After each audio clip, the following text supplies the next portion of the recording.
Welcome back, guys. My name is Rebekah. If you didn't know me already, I am an empath on a healing journey from my own codependency. And I am making a series of videos for people who feel and love deeply, who also suffer from codependency their whole life.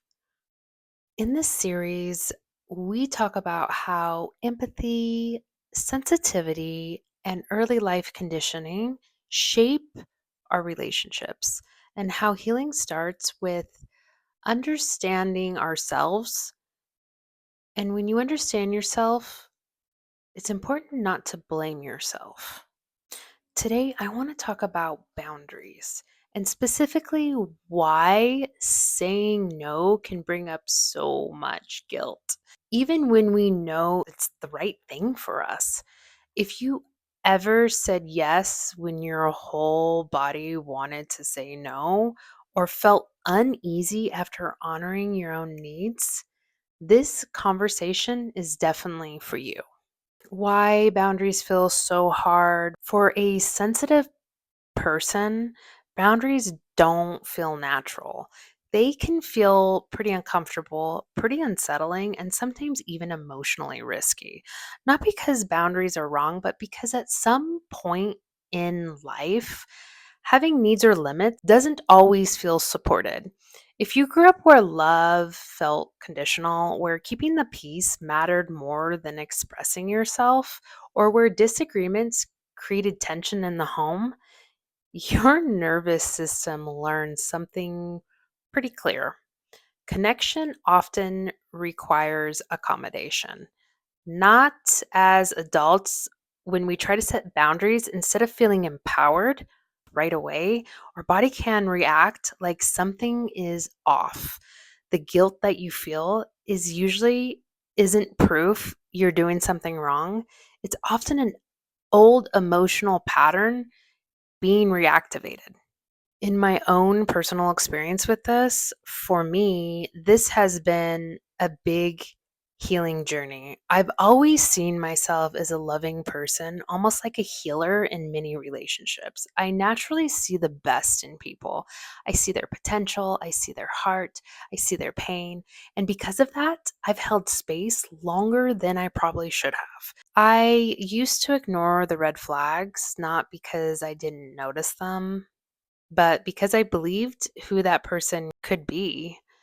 I thought that loving them enough, understanding enough, and being patient enough would help things grow into something healthier.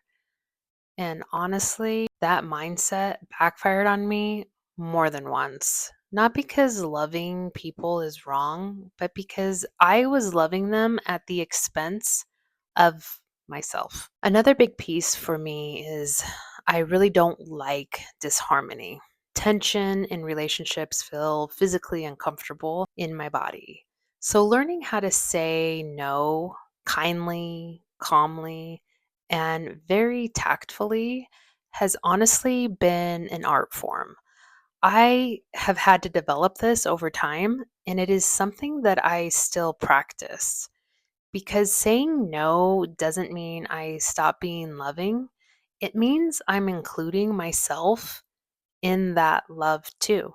How guilt shows up in the body. Guilt isn't just mental, it's very physical. And you might notice tightness in your chest, a drop in your stomach, maybe some shallow breathing, the urge to over explain or to fix everything.